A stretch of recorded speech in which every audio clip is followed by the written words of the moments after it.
I wrote this content for a video a while ago, but I never got around to finishing the script and posting it. But a video I saw today really motivated me to polish off the details and get this put out there. I see YouTubers uploading daily about various strategies on how to make money, how to get rich, how to progress, etc. Now let me ask you a question and answer honestly. How many of these videos have you watched, and did you get rich after watching these videos by attempting to replicate what you were shown? What I'm about to tell you is going to be a very hard and bitter pill to swallow for a lot of players. You're highly unlikely to ever get rich. You're more than likely just going to contribute to market manipulation. There's only ever a small percentage of people who are going to be considered wealthy. There's a fundamental issue that's preventing you from amassing huge amounts of wealth, and this is the competition from other players. As soon as any money-making tip goes live, the opportunity is gone, especially when the message is delivered from larger channels with lots of subscribers. These videos serve as entertainment for the most part, but there is a learning opportunity to be had at least. You can take the methods described and come up with your own strategy. These are things that are not necessarily going to be immediate, but the method will be there. As long as you're not just hoping to be spoon-fed how to make money,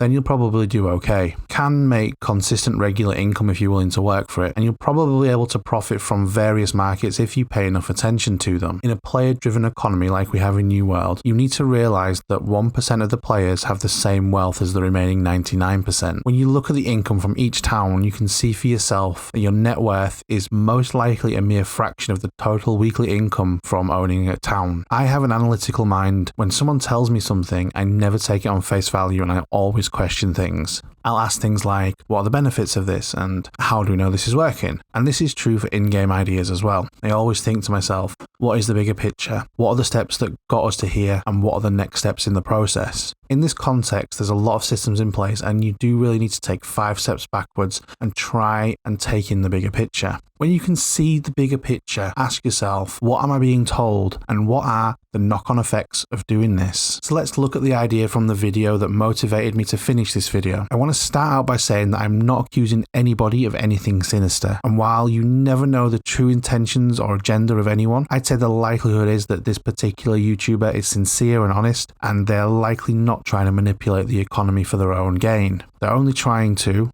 openly I may add, manipulate this for their own entertainment. So the main message in this video was to take advantage of the winter event to flood the market with money, forcing hyperinflation. The way this would happen is by simply gathering your 3 per day gifts which contain silver and coins. Now this is something which is true. There is no dispute about that fact. If anyone in the game collected their rewards, then inflation would happen. That's just economics. So what is inflation and why is it important? Inflation happens when there's more money in any given economy than there was previously. In MMOs, this typically happens when there's more ways to generate money than there is to destroy money. So think about the creation of money as money from quests, money from drops, etc. And money destroyed is when the money is removed from the economy through means such as taxes. Money came from nowhere and it went to nowhere.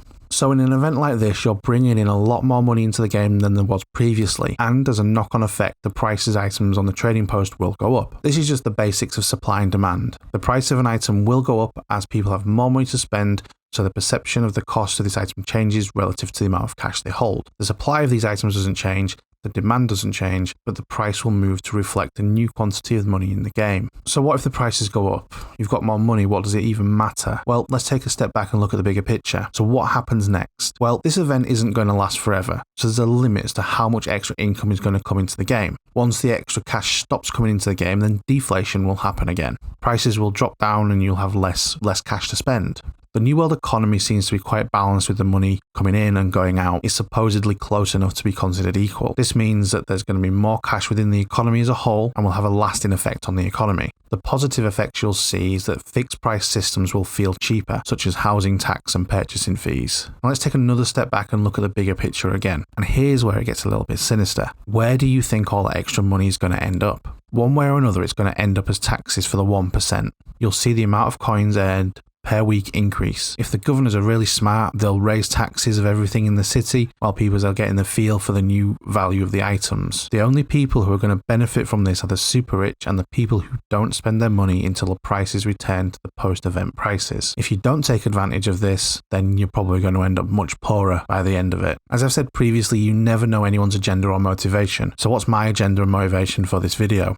Do I care that much about the economy that I'm trying to save it? No, not really. I find it interesting, but it doesn't matter to me how it ends up. I made this video in the hope that you would find this content entertaining and educational so that you would maybe want to subscribe. I hope that people would click the like button so that YouTube recommended this video more, and as a result, I earned more money from it. So you can make your own judgment on what I've said.